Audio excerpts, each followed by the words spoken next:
Buenos días, hermanos. Vamos a preparar nuestro corazón para alabar al Rey de Reyes y Señor de Señores, todos juntos, cada uno en su casa.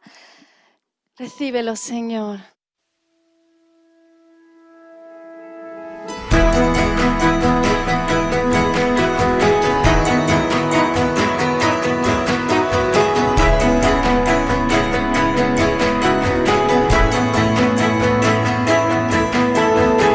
En tu presencia danzamos libres, cúbrenos en tu luz de amor, llévanos mucho más profundo, pues somos hijos del gran yo soy. Oh Dios, siempre con nosotros, susurrando restauración, haz de nuestro ser tu morada, tuyo somos, tu iglesia clama hoy. Abre los cielos con poder, enaltecido eres Dios, rompe tinieblas, brilla en gloria.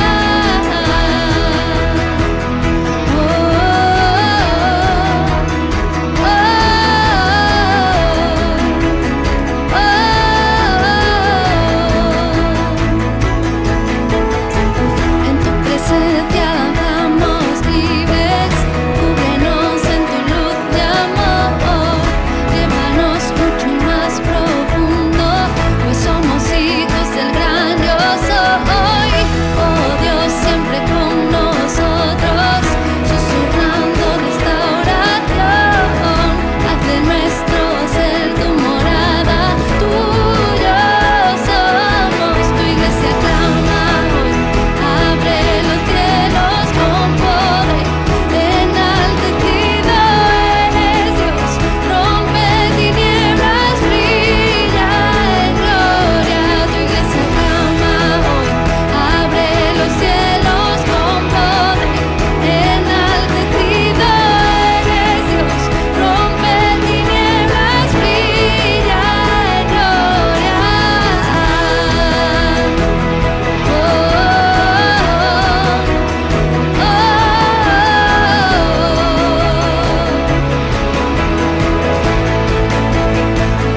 Eres rey, por siempre rey, sobre la creación.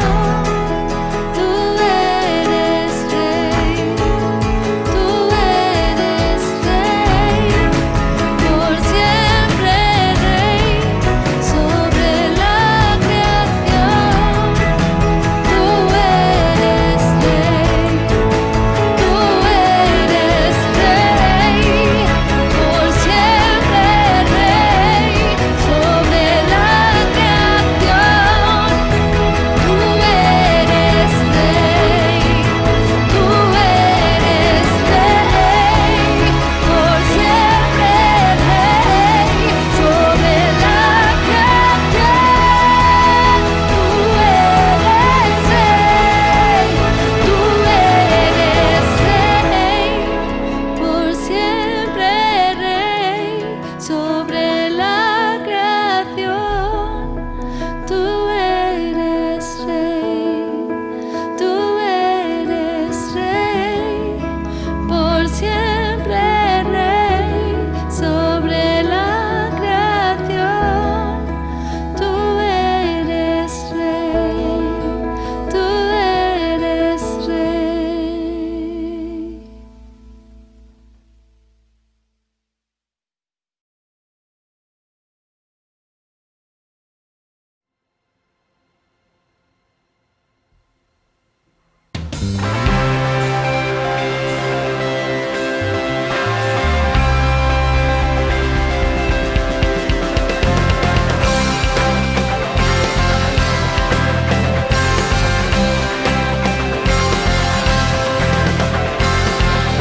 Pertenezco a ti, mío eres tu Dios, estoy rodeado por donde quiera que voy. Yo contigo voy, tú conmigo vas, yo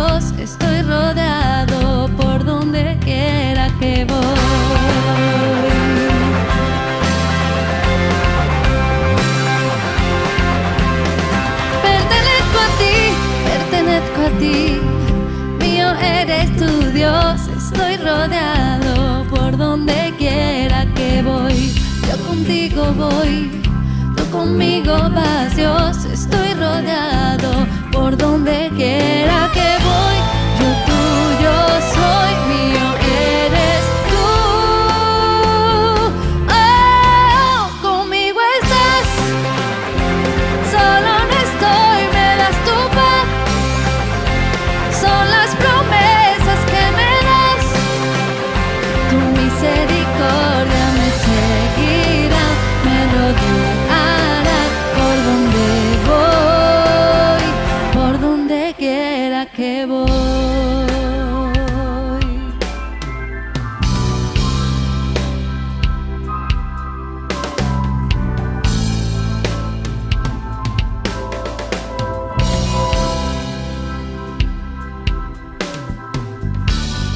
Tu Dios eres mi escudo, por donde voy, por donde quiera que voy.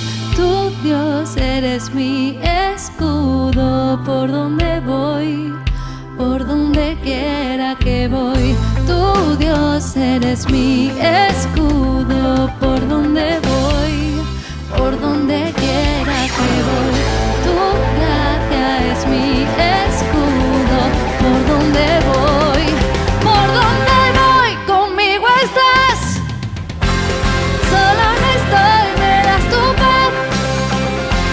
Son las promesas que me das, tu misericordia me seguirá, me rodeará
y fiel.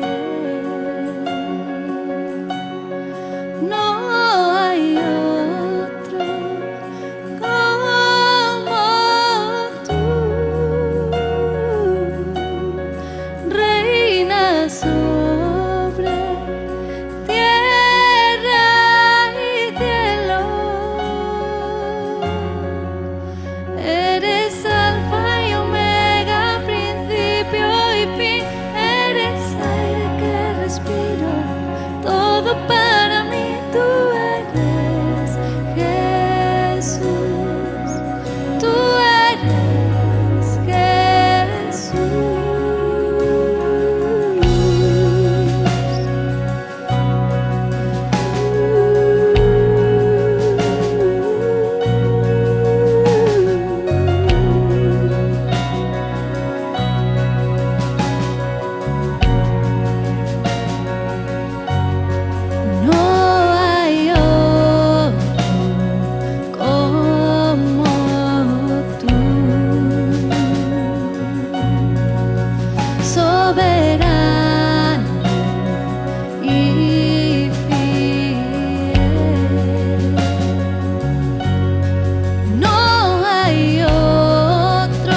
todo para mí tú eres, Jesús, tú eres, Jesús.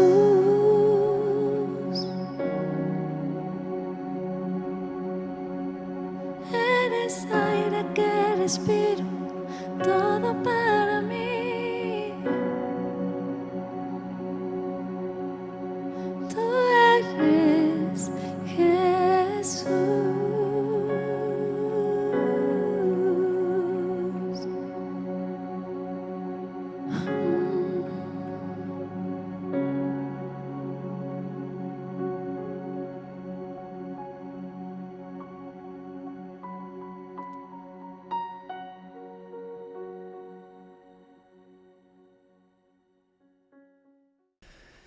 Querida Iglesia, querida familia, un cordial saludo, muy buenos días a todos y un saludo muy especial a todas las personas que nos están viendo a través de las redes en bastantes y en muchos lugares seguramente.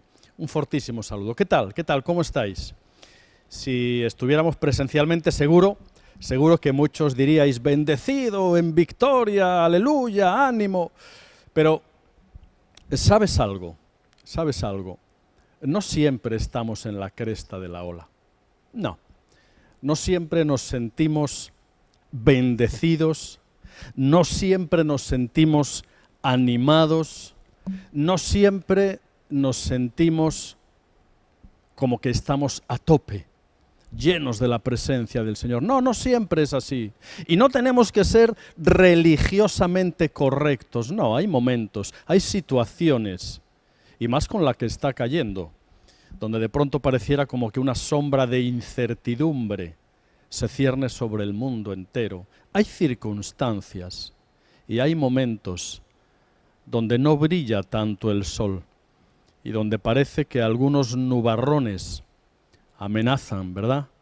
Amenazan con robarnos la paz que Dios tiene para nosotros. Y no somos menos espirituales por reconocer que de pronto no nos sentimos bien.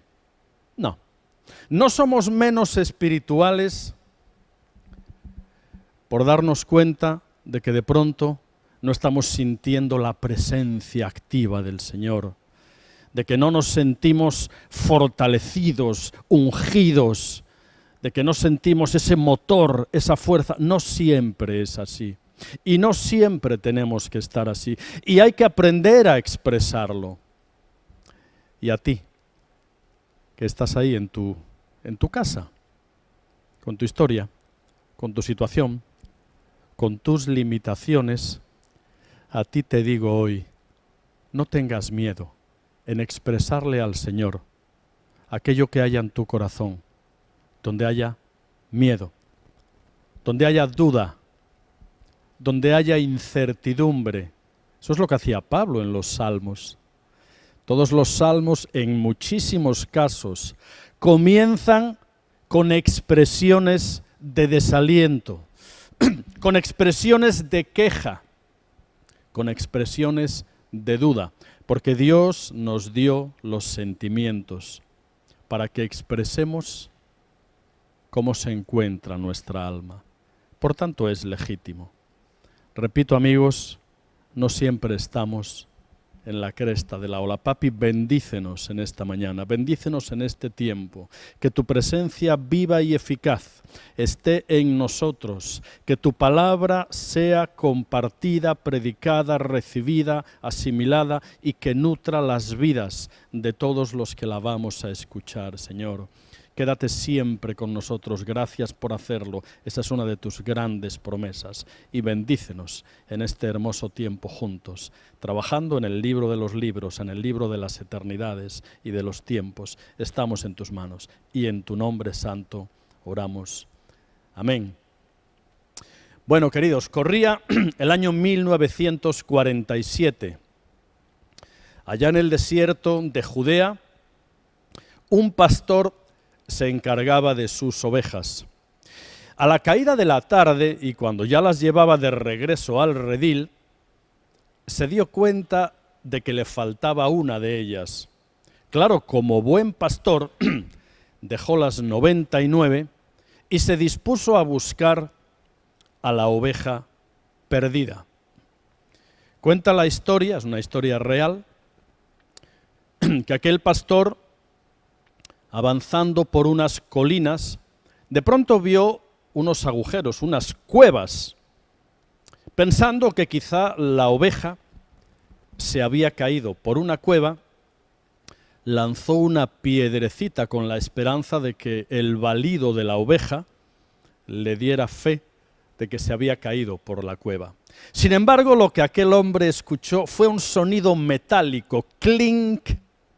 Intrigado, cuenta la historia que el hombre descendió a aquella cueva y se encontró con unos cilindros de barro. Dentro de aquellos cilindros de barro había unos pergaminos, unos manuscritos. Supongo que muchos ya sabréis de qué estoy hablando, de los manuscritos del Mar Muerto, las cuevas del Qumran. Aquellos manuscritos, auténticos tesoros de la arqueología bíblica que aún hoy no han sido superados en antigüedad, fueron preservados en frágiles vasos de barro. Por más de 2400 años, aquellos auténticos tesoros fueron preservados en frágiles vasos de barro. Pero hoy yo no quiero hablarte del tesoro. Hoy quiero hablarte del barro.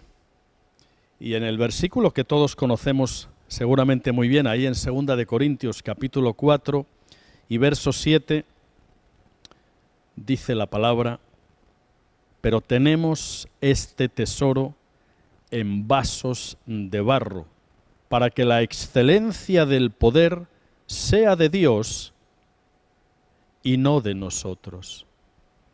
Y es que tú y yo somos barro. Un día Dios tomó un puñado de polvo, de tierra, lo mezcló con agua, hizo barro y formó al ser humano. De hecho, Adán significa tierra roja, porque de ahí venimos. Y a veces tú y yo nos sentimos por el suelo. Oye, a la altura del barro, ¿o no? Claro que sí. Todos pasamos por situaciones así y no hay que avergonzarse. Todo forma parte de un proceso donde Dios va amasando, donde Dios va puliendo, donde Dios, como alfarero santo, Jeremías 18, de pronto tiene que literalmente romper la vasija para volver a hacerla de nuevo.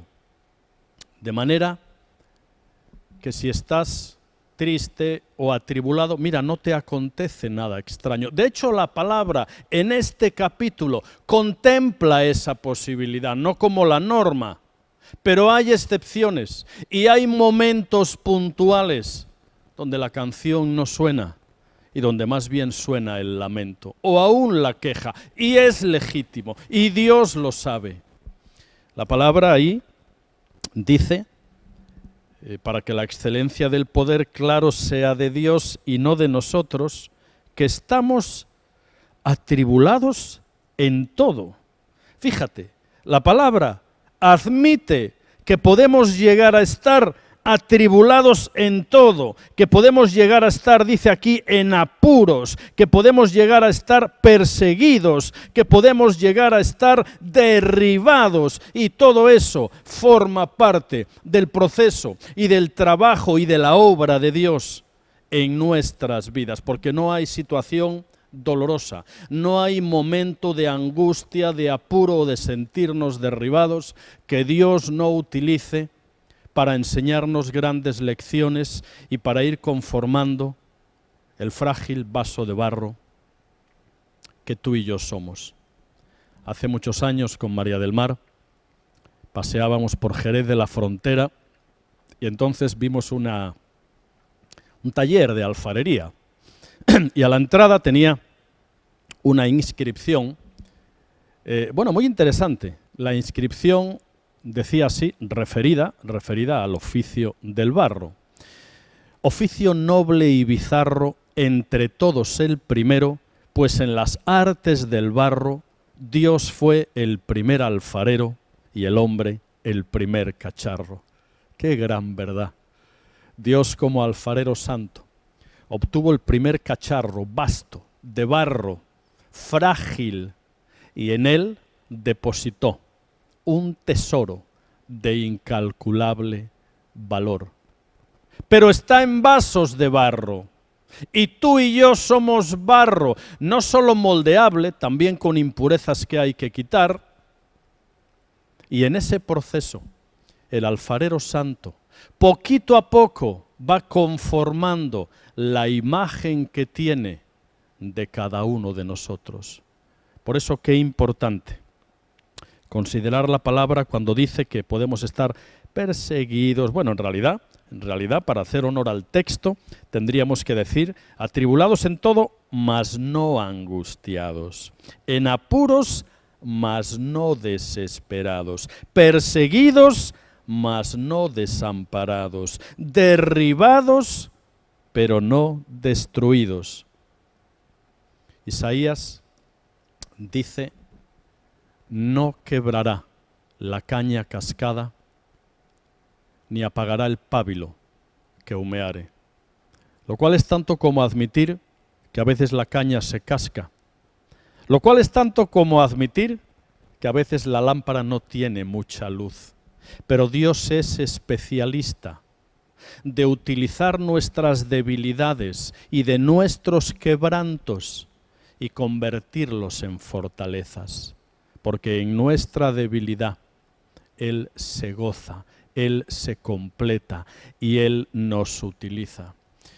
Cuando ese texto de Isaías menciona no quebrará la caña cascada, la imagen es la siguiente. En aquellos tiempos, cuando los pastores tenían que llevar el ganado por el desierto, muchos de ellos, para acompañar la soledad en las largas y frías noches del invierno, ya sabes, muy frío en la noche y muy caluroso en el día, muchos de ellos llevaban unas cañas de bambú a las que les hacían unos agujeritos y las convertían en flautas. Cuando los ganados eran llevados por lugares de cañaverales, lugares cercanos a arroyos, no había problema. Si la caña, si la flauta se rompía, simplemente se tiraba y se hacía otra flauta. Pero cuando a veces los pastores se adentraban en lo profundo del desierto, donde no había agua ni mucho menos cañaverales, solo tenían una flauta. Y si ésta se cascaba, si ésta se astillaba o se quebraba, porque de pronto la pisaban y al caerse, no la tiraban. La flauta era demasiado preciosa para el pastor. ¿Sabes lo que hacía el pastor? Con mucho cuidado y con mucho amor, mezclaba su propia saliva con aceite y poquito a poco iba frotando la fisura donde la caña se había quebrado. Y después de un buen rato, aquella fisura se iba juntando, fruto de aquel ungüento, mezcla de aceite y mezcla de saliva. Por eso Dios, en nuestros quebrantos, en nuestras luchas y en nuestras dificultades, nunca nos va a desechar. Nunca estaremos lo suficientemente desesperados o quebrados o angustiados para que Dios nos tire, nunca, porque para Él somos piezas únicas. Recuerda, Dios es un artesano. Dios no hace producciones en serie. Cada pieza es única, con el valor de lo irrepetible. Dios nunca te va a desechar, aunque te vea angustiado, aunque te vea cascado, aunque tu pábilo, tu lámpara esté humeando. Él va a tomarte tierna y amorosamente, lo cual no implica que no exista el dolor. Él va a cuidarte, Él va a enseñarte, Él va a disciplinarte. Recuerda que la palabra disciplina no tiene una connotación negativa. La palabra disciplina viene de discípulo, y un discípulo es un pupilo al que su maestro adiestra como un padre adiestra al hijo. Por tanto, amigos, no solo frente a la situación que vivimos, que de pronto nos puede dar una cierta sensación de incertidumbre cara al futuro, no solo por eso, a veces son nuestras propias circunstancias, a veces incluso todo el confinamiento al que hemos sido sometidos nos ha producido o ha producido en nosotros que se revelaran determinadas cosas que estaban ahí, acalladas por otras cuestiones, acalladas por otras actividades. Dios es experto en utilizar las circunstancias. Nada de lo que nos acontece es gratuito y en todo ello Dios va conformándonos a la imagen que Él tiene de cada uno de nosotros. Por eso la analogía con el barro, que es lo que tú y yo somos, frágiles vasos de barro, es tan interesante. De hecho, todo el capítulo de Jeremías 18 nos habla de Dios como el alfarero santo. Y si observáramos todo el proceso del pueblo de Israel, nos daríamos cuenta que ese proceso se asemeja a la vida del cristiano. El mismo proceso que vivió y sufrió el pueblo de Israel desde el momento en que Dios depositó en ellos su gracia, se asemeja al crecimiento de cada uno de nosotros. Se asemeja a la formación de esas vasijas de barro que somos tú y yo.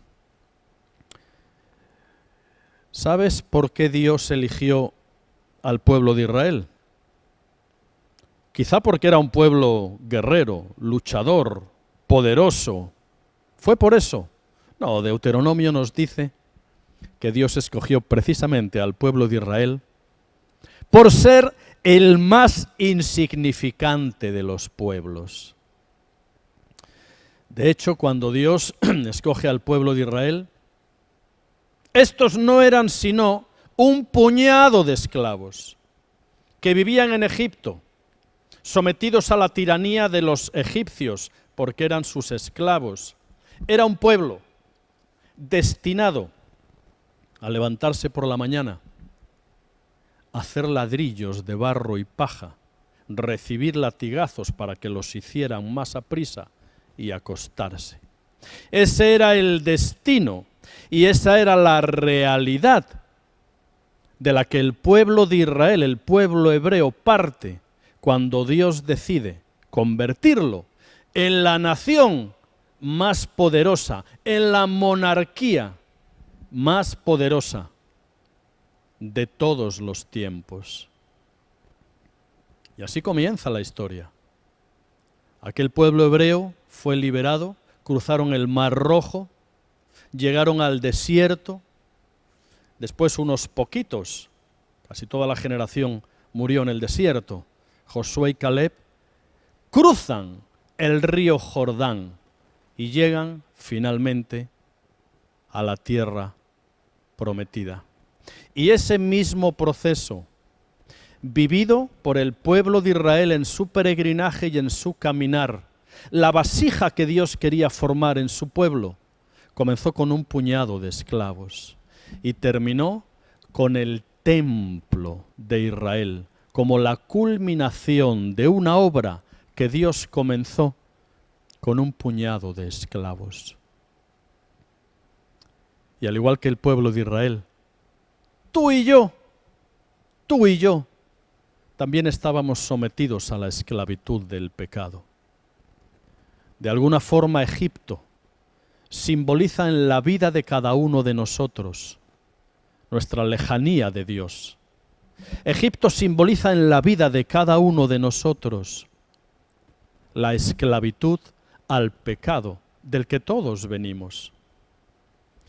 Y entonces Dios, un día, en una personal e increíble historia de amor, te atrajo con sus cuerdas. Y un día cruzaste el Mar Rojo, que en la vida cristiana simboliza la redención por la sangre de Cristo. Y luego muchos de nosotros, si no la mayoría, Comenzamos una vida cristiana poquito a poco y muchos vivimos en un desierto y muchos nos conformábamos simplemente con recibir el maná cada día. Quizá no para vivir, quizá para sobrevivir en medio de las circunstancias del desierto. El desierto simboliza la vida cristiana en la carne. La vida cristiana conformándonos a vivir con lo mínimo. Simboliza un poco el espíritu de la viuda de Sarepta. Un poco de harina, un poco de aceite y dejarnos morir. Sin embargo, el pueblo de Israel tuvieron que tomar la decisión, el compromiso de cruzar el río Jordán. Y el río Jordán, en la época en que fue cruzado, venía caudaloso. A ojos humanos era difícil atravesarlo. A ojos humanos yo diría que era prácticamente imposible atravesarlo. Pero fíjate que en este capítulo de 2 de Corintios 4:7 que nos ocupa, después de hablar de que estamos perseguidos pero no desamparados y todo el asunto, dice: porque esta leve tribulación momentánea produce en nosotros un cada vez más excelente y eterno peso de gloria, no mirando nosotros las cosas que se ven, que son temporales, sino las que no se ven, que son eternas. Por eso los valientes del pueblo hebreo, los que no se conformaban con el maná en el desierto, los que no querían vivir una vida cristiana bajo mínimos, tuvieron que cruzar el río Jordán y tuvieron que dar un paso de fe, no mirando las aguas caudalosas que corrían, sino manteniendo la mirada fija en el invisible, porque Él es nuestra esperanza. Siempre recuerdo una canción, muy antigua ya, que decía así: fija tus ojos en Cristo, tan lleno de gracia y amor, y lo terrenal sin valor será a la luz del glorioso Señor. Y esa es la gran verdad. Fija tus ojos en Cristo y lo terrenal no tendrá mayor valor. Eso es lo que tenemos que hacer tú y yo en medio de circunstancias sociales complicadas, en medio de circunstancias personales complicadas, en medio de circunstancias familiares complicadas, en medio de circunstancias eclesiales complicadas, no mirando lo que nuestros ojos ven, porque todo eso es temporal, sino manteniendo fija nuestra mirada en el galardón, en Cristo, porque Él es nuestra esperanza. ¿Qué hizo nuestro buen e impulsivo Pedro cuando vio al maestro? No era un fantasma, era el maestro. Y el maestro le dice: Pedro, ven, ven. Y Pedro caminó sobre las aguas, solo mientras mantenía la mirada fija en la esperanza. Pero cuando Pedro empezó a mirar la bravura de las olas y todo el asunto, ahí se hundía. Y en medio de cualquiera de las situaciones que tú y yo podamos estar viviendo, no tienes que ser un cristiano perfecto en el sentido de hacerlo todo bien. No tienes que ser políticamente correcto en todo esto. No tienes que andar cumpliendo una serie de exigencias que te dejan casi con la cabeza fuera sin poder respirar. No. Es legítimo que te quejes, es legítimo que llores, es legítimo que tropieces, pero solo para que te levantes, aprendas del error cometido y sigas adelante. Porque las cicatrices en la vida son pesos de experiencia que nos recuerdan situaciones complicadas, pero que las hemos superado. Y eso nos hace subir un escaloncito más en el proceso de madurez hacia esa imagen, hacia ese vaso de barro que Dios tiene pensado para ti y para depositar en él ese tesoro. Pero repito, ahora no estamos hablando del tesoro. Ahora estamos hablando de ese barro que somos tú y yo. No te preocupes. Dios no es un policía que está mirando qué falta cometes para ponerte la multa, amigo. No. Dios no es un juez que está esperando que te sientes ahí abajo en el banco de los acusados para dictar sentencias sobre tu vida. No. ¿Sabes quién es Dios? Espero que sí. Dios es tu Padre, el que te formó. Dios es tu Padre, el que te hizo. Dios es tu Padre, quien está dispuesto a dar la vida por ti, como tú como padre o madre estás dispuesto a dar la vida por tus hijos. Y si tú y yo, que somos imperfectos, consideramos a nuestros hijos y haríamos por ellos cualquier cosa, ¿cuánto más nuestro Padre perfecto no va a querernos, no va a amarnos, no va a comprendernos cuando tú y yo pasamos por situaciones difíciles, por situaciones complicadas, aun cuando estamos luchando con tendencias pecaminosas que batallan con nuestra alma, aun cuando hay fantasmas del pasado que de tanto en tanto se nos aparecen, nos paralizan, aun a pesar de todo eso, Dios sigue trabajando. Dios sigue dando forma a la figura y cuando tiene que quitar impurezas, pues sí, eso no es agradable, hasta es doloroso, pero poquito a poco Él va a completar la obra. Dios no la ha completado todavía, está en ese proceso. De manera que la tierra somos tú y yo. El agua necesaria para que la tierra se convierta en barro y por lo tanto sea moldeable en manos del alfarero santo, el agua representa a Cristo. Él es el agua de vida. Y el fuego necesario para que esa pieza metida en el horno adquiera ya la fortaleza definitiva representa al Espíritu Santo. En el libro de los Hechos, cuando el Espíritu Santo pasa a morar de forma permanente en la vida de los creyentes, se representa como lenguas de fuego. Jeremías decía, había un fuego en mí que no podía soportar. El fuego representa la presencia del Espíritu Santo. Y para que el alfarero santo, que es nuestro Padre celestial, y mira qué bonito que Dios creó todas las cosas por su palabra, por el verbo. Dios decía, y dijo Dios, sea la luz, y la luz fue. Y dijo Dios, sea la tierra, sea los animales. El mundo fue creado por el verbo divino, por Cristo mismo, por la palabra. Solo tú y yo, como seres humanos, fuimos creados por las manos de Dios, moldeados por el alfarero santo, que aún sigue trabajando en nuestras vidas. Por eso ahí el Salmo 52 dice, mas yo como olivo verde estoy en la casa del Señor. Un olivo verde es maleable, un olivo verde se puede doblar, se puede dirigir y así nos quiere Dios en su vida. Que el agua que es Cristo permita que la tierra se transforme en barro y así poder ser moldeable en manos del alfarero santo. Y ese es el proceso. Complicado, sí.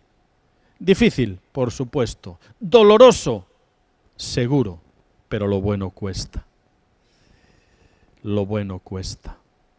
De manera que en ese proceso que el mismo pueblo de Israel sufrió, nosotros veníamos de Egipto, fuimos rescatados del pecado por la sangre de Cristo, simbolizada en el Mar Rojo. Pasamos un tiempo en el desierto, quizá viviendo la vida cristiana bajo mínimos, quizá viviendo una vida cristiana con cierto derrotismo, o al menos con cierto conformismo.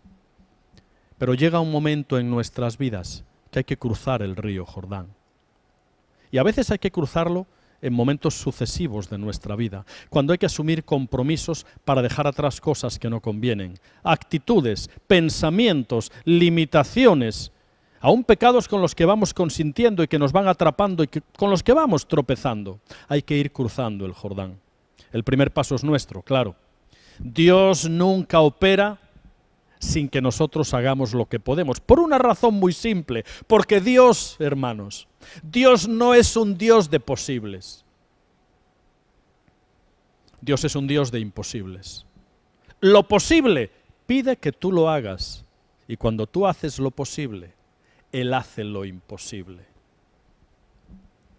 De forma que solo cuando el dedo gordo del pie del sacerdote se mojó en las caudalosas aguas del río Jordán, solo cuando dieron el primer paso, lo posible, Dios obró lo imposible y las aguas se abrieron.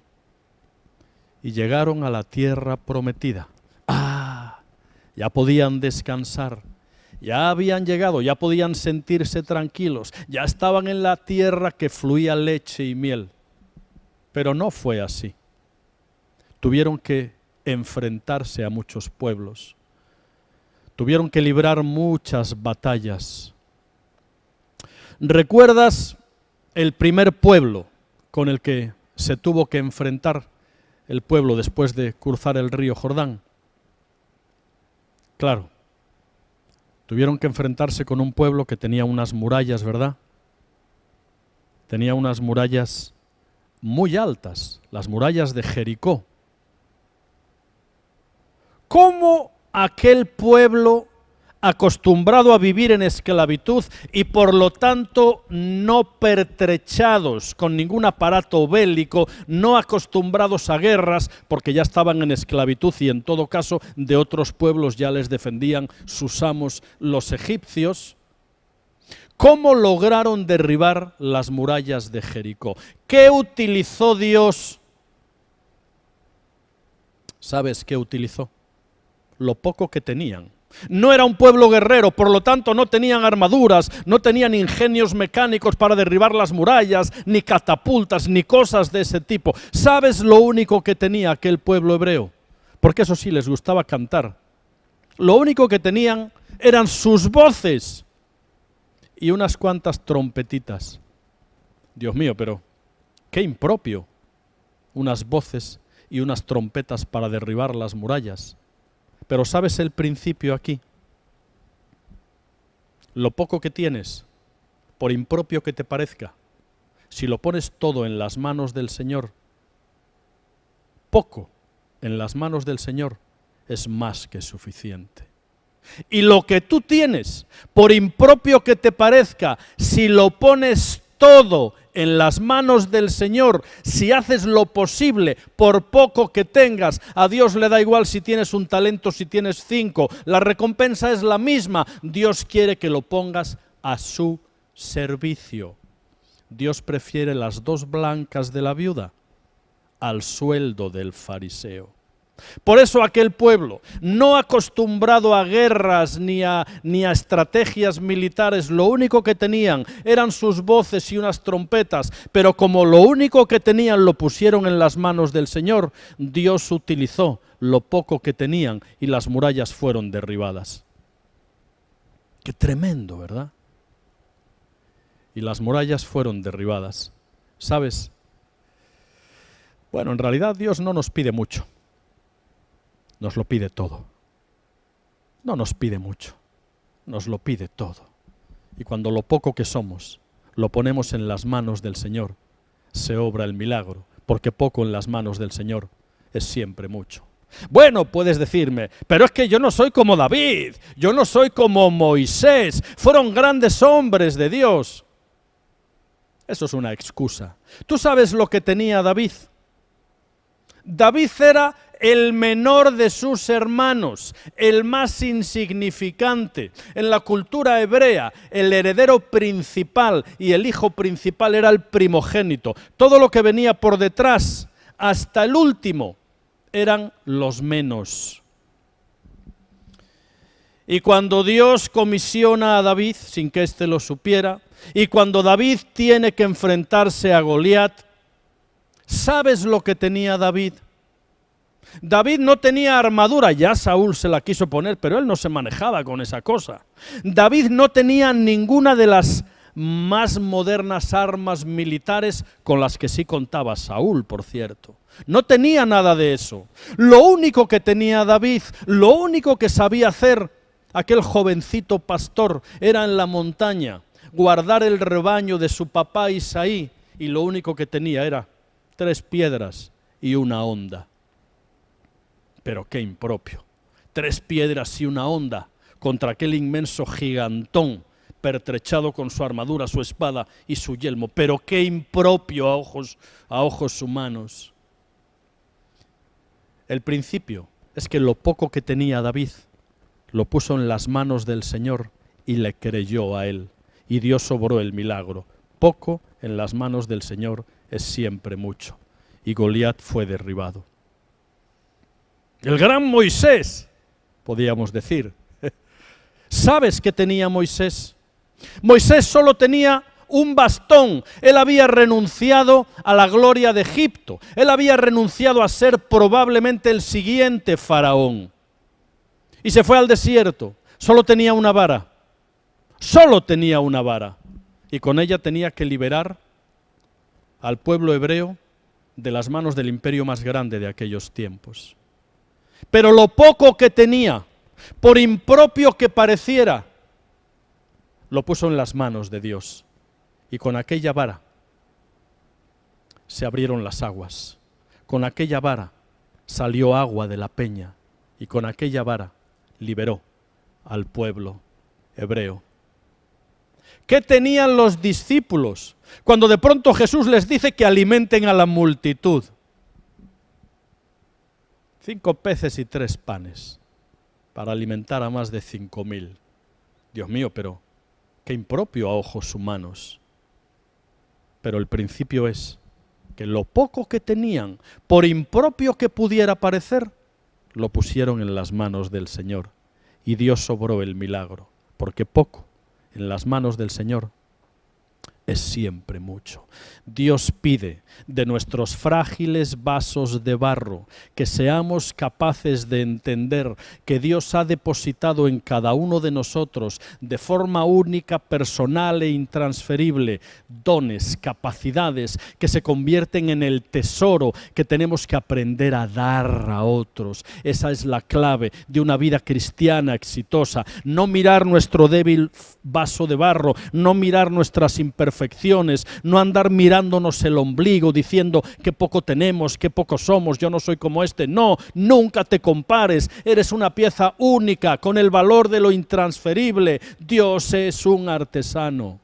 Y en tu vida, en tu frágil vaso de barro, Dios quiere colocar un tesoro de incalculable valor para que lo puedas dar, para que lo puedas repartir, porque más bienaventurado es dar que recibir, porque la esencia de la vida cristiana es el servicio.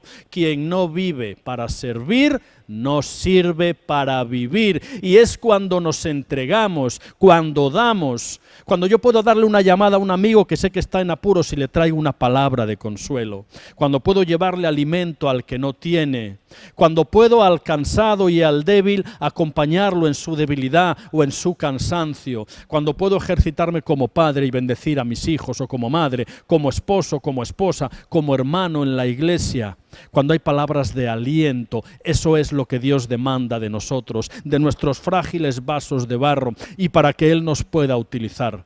Él nos pide que los talentos que tengamos 1 o tengamos 5, los pongamos a su servicio. Esa es la regla de la naturaleza. Fíjate, los ríos no beben su propia agua. Los árboles no comen su propio fruto. Las flores no exhalan su propia fragancia. Porque la esencia de la naturaleza es darse. La esencia de la naturaleza es el servicio. Y al igual que en lo natural, también se cumple en lo sobrenatural. Tu esencia y la mía es dar de lo que tenemos, es entregar del tesoro que Dios nos dio, para que de esta forma podamos bendecir a otros. Y esa es la clave, mis amados.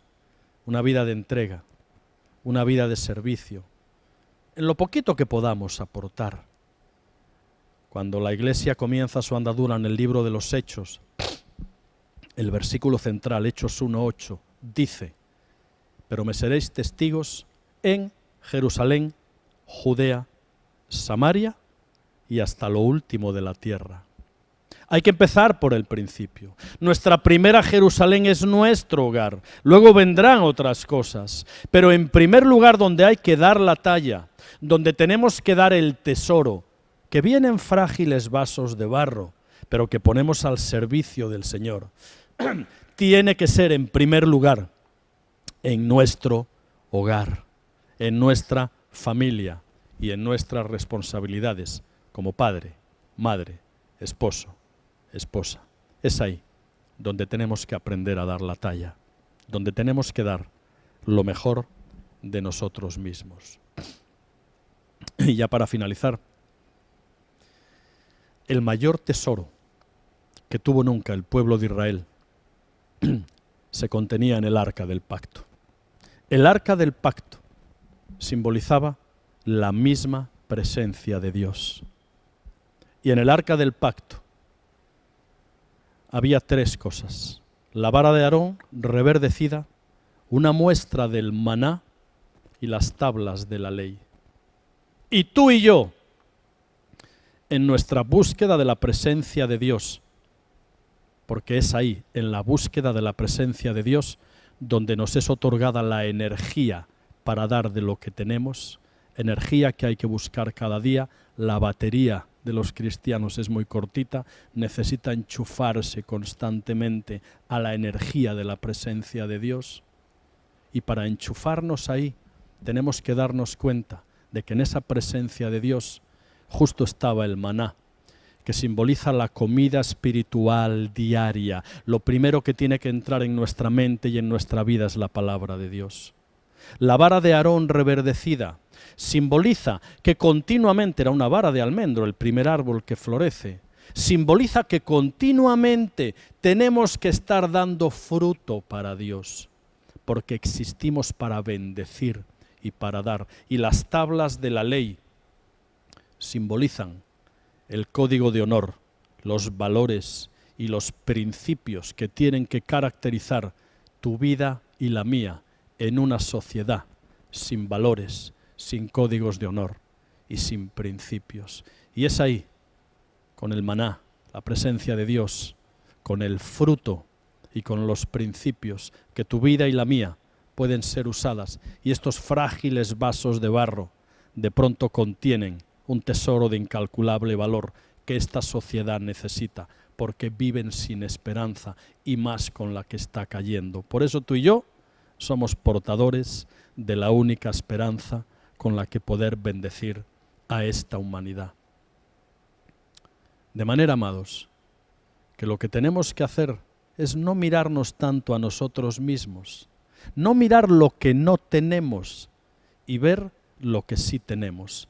¿Tenemos manos para acariciar y manos para bendecir? ¿Tenemos voces para hablar, para compartir y para traer palabras de ánimo? Usemos lo que Dios nos ha dado.